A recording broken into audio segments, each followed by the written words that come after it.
Il m'est arrivé pendant une période de temps, je ne dis pas ce que je veux dire à Dieu si je ne l'adore pas pendant 1 heure de temps. Et ça faisait que mon temps le plus court dans la prière, c'était 3 heures de temps. Parce que je passe 1 heure à adorer et 2 heures pour parler. Nous, c'est 2 minutes.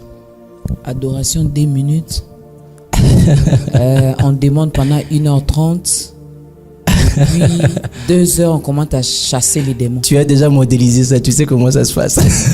On voit comment ça se passe dans nos différentes églises. Non, mais ça on passe moins de temps maintenant à élever le nom de Jésus, à adorer l'Éternel.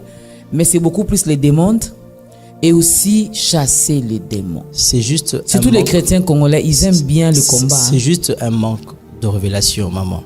Pourquoi? Parce que quand tu sais que tu es devant Dieu, je sais pas, je suis le fils de Fachi. Je vais demander quoi?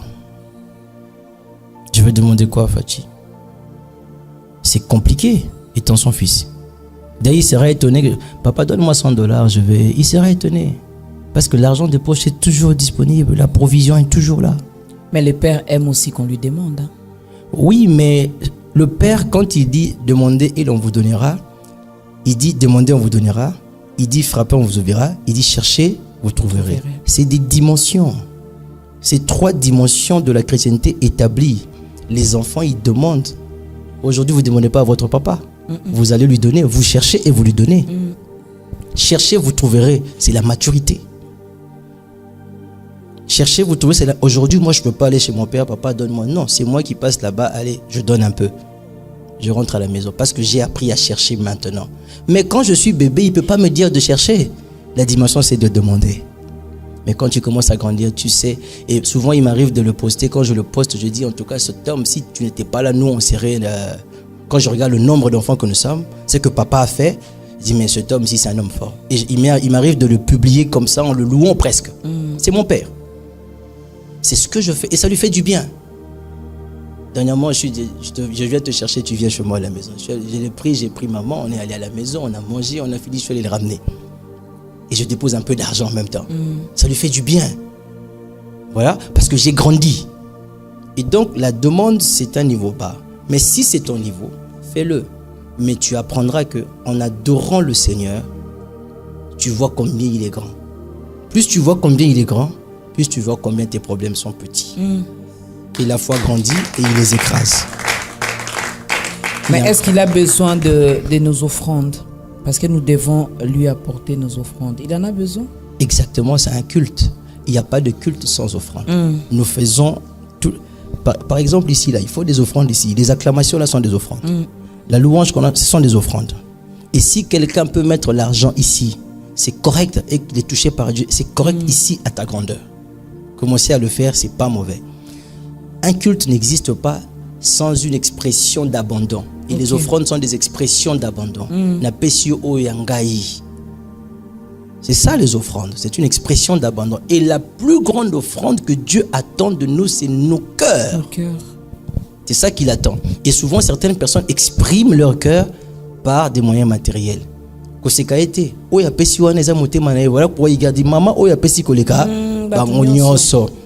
qu'elle a fait avec le cœur, elle a donné tout ce qu'elle avait. Elle a accepté de ne rester avec rien. C'est sa vie qu'elle a donnée. Donc les offrandes sont des expressions de nos cœurs à Dieu et Dieu aime ça. Il n'a rien à foutre avec ton argent. Hein? Rien. Et si tu ne l'adores pas, les pierres vont l'adorer. Si tu ne le pas, les pierres vont le faire. Mais il a besoin de ton cœur. Il aime ça. Il est Dieu. On est venu le trouver comme ça et on fonctionne comme ça avec lui. Plus tu l'adores, plus tu expérimentes des dimensions élevées de la divinité. Il y a encore combien de points qui restent? Et on est déjà à la fin de l'émission? Oui, on me fait signe que je dois faire l'appel au salut. Oh. Alors, ça va vite, hein? Je prends le dernier point. Alors, il y en a plusieurs, ou l'avant-dernier. Donner à Dieu tes aubes. Ok. Il faut donner à Dieu tes aubes. L'aube, c'est la partie qui existe entre la fin de la nuit et le petit matin, l'horizon, l'aurore. L'aurore, c'est autour de 5h30, 5h45 quand le soleil commence à se pointer là. Alors, de là jusqu'à 0h, tu as l'aube. De 0h à 4h, il faut le lui donner. Alors, j'ai plusieurs passages ici où Jésus ne fait que ça. Jésus n'est pris qu'à des moments pareils. Voilà pourquoi il faut prier à des moments pareils. Jésus a montré le chemin, il était tout le temps puissant. Un chrétien, un économiste, un directeur d'entreprise, un commerçant qui est comme ça sera toujours puissant dans ce qu'il fera. Pourquoi? Parce que c'est des heures pendant lesquelles les gens sont en train de dormir et Dieu circule. C'est comme ça qu'il est venu chez Jacob. Il dit, mais c'était à l'aube. C'était à l'aube, c'est là. Donc Jacob est resté éveillé en ce moment-là. Et vous allez voir que tous ces grands hommes dans la Bible, c'était en ce moment-là. Et donc, un des points importants pour baptiser Dieu de ton esprit, pendant que tous les esprits humains veulent dormir, se reposer, toi tu fais la différence.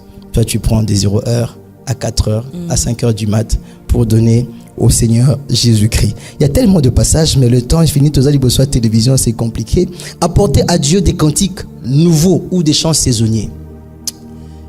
Les cantiques nouveaux, vous allez remarquer ça. Tous les chrétiens reçoivent des cantiques nouveaux. Alors, les cantiques nouveaux ne veut pas dire Nzembo Asika. Mais Nzembo Mokoboe, na période moko vina yo, ezo salawe sengo makasi. Netinga mikolo, eza Elohim Adonai. Elohim. Si tu entends ce chant, moi tu me mets dans mon état mikolo. C'est ça. Et ça va passer. Un autre jour, ça sera un autre chant. Dans une autre saison. Et ce chant, il faut l'apporter à Dieu. Tu dois rester éveillé pour savoir quel est le chant qui t'anime mieux dans la présence de Dieu et pouvoir l'entonner quand tu vas là-bas. Ça va te permettre d'entrer très rapidement. Voilà. Parler avec Dieu. Parler à Dieu avec toute conscience. Ça, c'est un point important. Il y a des passages aussi, hein. Voilà. Avec conscience, c'est que quand tu es en train de parler, pas avec ta bouche. Il faut que tu parles à Dieu avec ton cœur. Tu dois être conscient de chaque mot que tu dis. Dis, Seigneur, c'est la fin du monde maintenant. Tu es en train de venir. Mais j'ai l'impression que tous les signes sont déjà accomplis. Mais qu'est-ce qui reste encore? Il faut que ça vienne de ton cœur.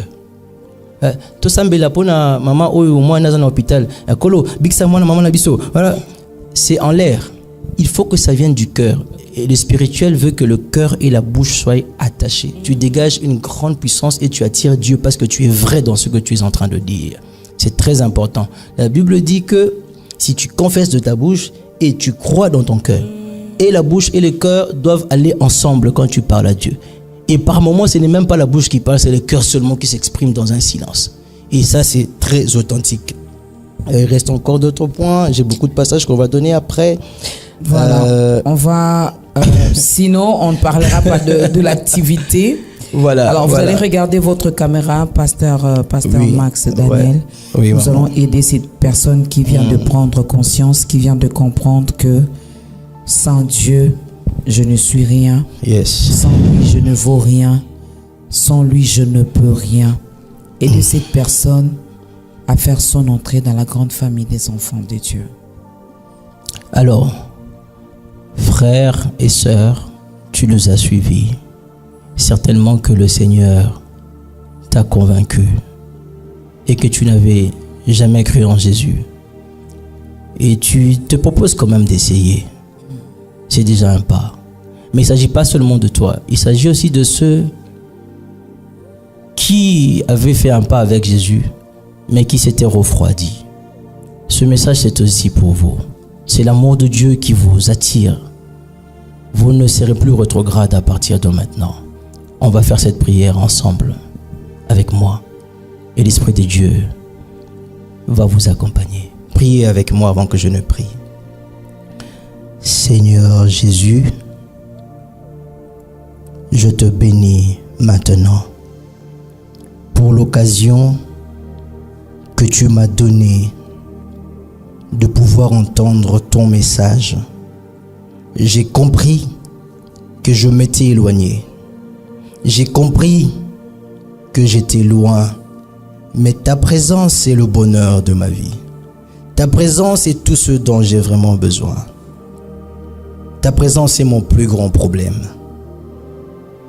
Je prends l'engagement maintenant ici où je suis seul dans ma chambre, dans ma voiture, dans mon bureau, pour pouvoir t'inviter.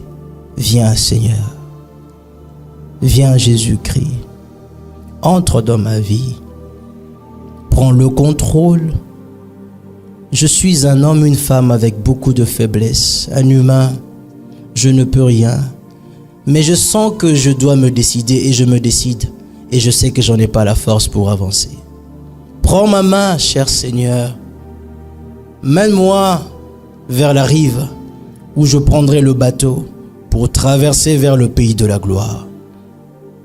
Accorde-le-moi, Seigneur. C'est pas pour rien que tu es mort pour moi à la croix. Et je crois que tu es ressuscité pour moi. Maintenant, je vais prier pour toi là où tu es. Garde ta main levée. Esprit de Jésus, maître des temps, des circonstances et des espaces, là où ils sont tous, que tu les touches. Les chrétiens qui doivent te revenir, qui avaient rétrogradé, des pécheurs qui se donnent à toi, Esprit de Jésus, dans la facilité, dans la simplicité, ange puissant, sans aucun effort, par le Saint-Esprit, touche-les. Change l'état de leur cœur. Au nom de Jésus, je dis Amen.